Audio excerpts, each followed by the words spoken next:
వినాశకాలే విపరీత బుద్ధి. కొన్నిసార్లు మంచితనం కూడా చేతకాంతనంగా కనిపిస్తుందటండి. ఎవడో ఈ సిఐ శంకరయ్య అని అతను ఎవడు అంటే వివేకానంద రెడ్డి గారిని తెల్లవారుజామున లేకపోతే అర్ధరాత్రి చంపేశారు YS Avinash Reddy and gang. చంపేసినప్పుడు ఉదయమే అవినాష్ రెడ్డి ఫోన్ చేశాడు పోలీసులకి, ఇలాగా మా బాబాయ్ చనిపోయాడు, మీరు అర్జెంటుగా రావాలి, జనం వచ్చేస్తున్నారు, జనాన్ని కంట్రోల్ చేయడానికి రావాలి అని ఫోన్ చేశాడు. అంతే తప్ప మా బాబాయ్ చనిపోయాడు, మీరు వచ్చి ఎంక్వైరీ చేయండి, లేకపోతే మీరు పంచనామా చేయండి అని చేయలేదు ఫోను.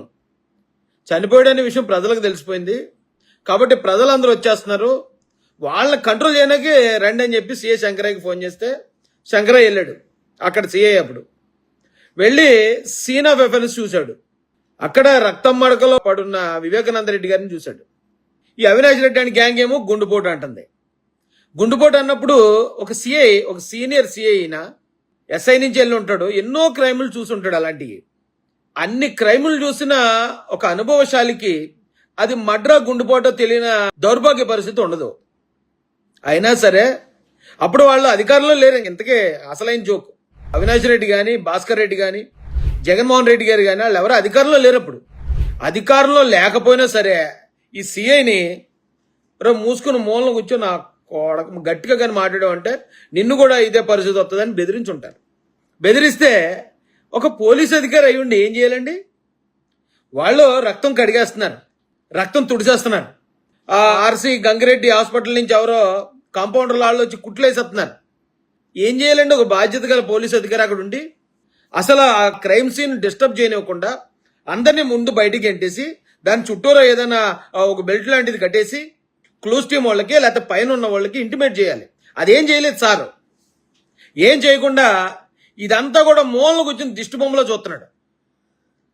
పోలీసు వాళ్ళు ముందే, ఈ సిఐ శంకరయ్య ముందే ఒక హత్య కేసుకు సంబంధించిన ఆధారాలన్నీ వాళ్ళు చెరిపేస్తుంటే దాన్ని మ్యానిపులేట్ చేసేస్తా ఉంటే ఏమి ఎరగనట్టు కళ్ళు అప్పగించి చూసిన అదే సిఐ శంకరయ్య భయంతో.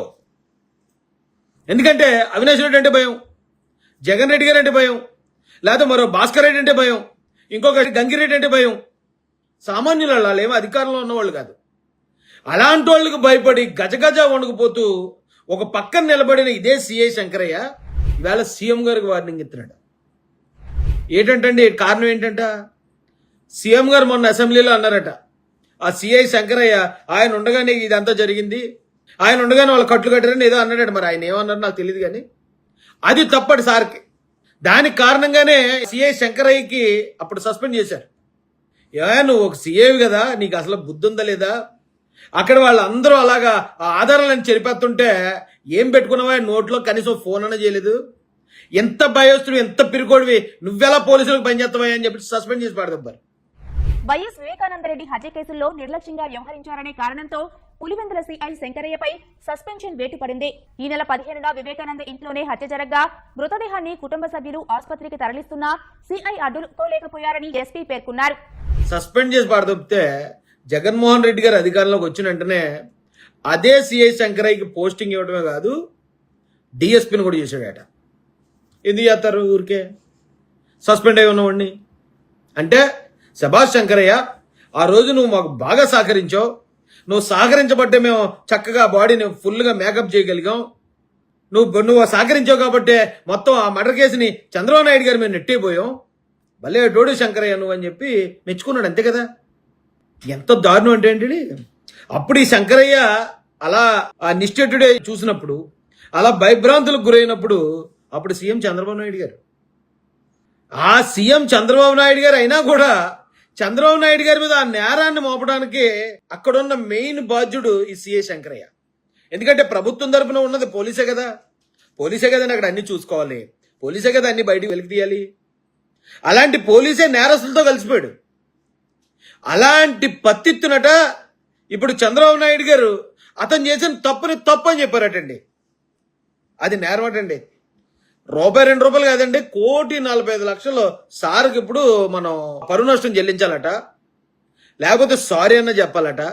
పైగా ఇప్పుడు సీఎం చంద్రబాబు నాయుడు గారండి ఒక సీఎం మీదకి ఒక నేరస్తుడు చేసే తిరుగుబాటు ఇది. ఓడి అమ్మ బడవా, మంచోడిని చూస్తే ఇలాగ అనిపిస్తుందండి. ఇంకోటి కూడా అక్కడ తిరుపతి దగ్గరలో ఎక్కడో సుభాష్ చంద్రబోస్ గారు ఏదో ఒక ఉద్యోగటండి ఆయన ఏదో కొన్ని పోస్టులు పెట్టారట. కొన్ని పోస్టులు పెడితే ఆయన మీద ఏదో చర్యలు తీసుకున్నారని చాలా మంది అడుగుతున్నారు.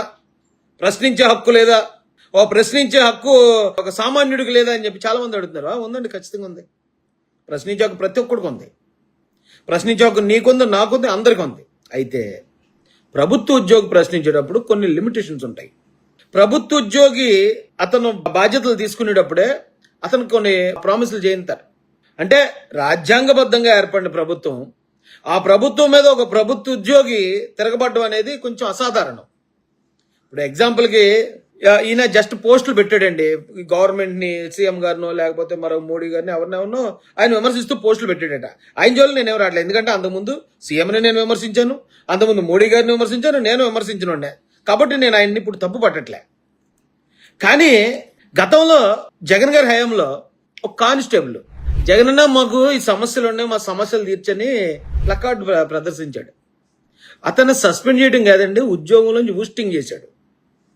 ఆ దెబ్బకు మళ్ళీ ఆంధ్రాలో ఒక్క ఉద్యోగి కూడా జగన్మోహన్ రెడ్డికి ఎదురు చెప్పడానికి భయపడ్డారు.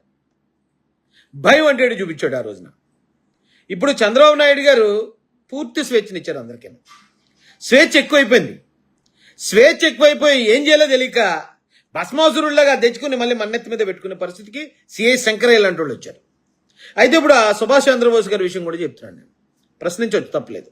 అయితే ప్రభుత్వ ఉద్యోగం ఉండి ప్రశ్నించడానికి కొన్ని రూల్స్ అడ్డు వస్తాయి. వాళ్ళు సస్పెండ్ చేస్తారు, లేకపోతే ఇంకోటి ఏదో చేస్తారు, చట్టపరమైన చర్యలు తీసుకుంటారు. కాబట్టి ఒక పని చేయమనండి, ముందు ఆయనే రాజీనామా చేసేసి బయటకు వచ్చి ఒక సామాన్యుడిగా, ఒక పౌరుడిగా ప్రశ్నించమనండి. ఎవడేం చేస్తాడు చూద్దాం. నేను ఉంటాను ఆయనకి అండగా. నేను ఆయన తోడుకుంటాను. అంటే అండగా ఉండే అంత పెద్దోడు కాదు, కానీ ఆయనకి తోడుగా నేను ఉంటాను. ఎందుకంటే గతంలో సామాన్యుడిగా ప్రశ్నించిన ఉండే. అయితే ప్రభుత్వంతో డీల్ చేసేటప్పుడు కొన్ని ఎదురు దెబ్బలు తగులుతాయండి. ఇప్పుడు నేను జగన్ మీద చాలా మంది అంటున్నారా, రాజు నువ్వు ఇప్పుడు వచ్చి ఎవడైతే ప్రశ్నిస్తున్నాడో లేకపోతే తప్పుడుగా మాట్లాడుతున్నాడో వాళ్ళ మీద చర్యలు తీసుకోవాలన్నా, మరి గతంలో నువ్వు జగన్మోహన్ రెడ్డిని ప్రశ్నించావు కదా అంటున్నారు. కరెక్ట్ పాయింట్ అండి.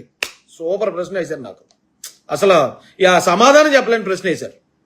అయితే దానికి నేను ఇచ్చే వివరణ ఏంటంటే, జగన్ నన్ను ఏమైనా వదిలేశాడా? నన్ను ఏమైనా ఊరుకున్నాడా? 30 కేసులు పెట్టాడు. ఇప్పటికి ఇంకా తిరుగుతున్నాను. 22 రోజులు జైల్లో ఉన్నాను. నా మీద రౌడీ షీట్ కూడా పెట్టాడు. నా మీద దయించి హైకోర్టు వారు ఇదేటా ఇలాంటి కేసులకు రౌడీ షీట్ కొట్టేశారు కాబట్టి సరిపోయింది. లేకపోతే నన్ను రౌడీ షీటర్గా, నా కుటుంబం రౌడీ షీటర్ కుటుంబంగా, నా పిల్లల్ని రౌడీ షీటర్ పిల్లలుగా ప్రచారం చేయడానికి సిద్ధమయ్యారు ఆ రోజున.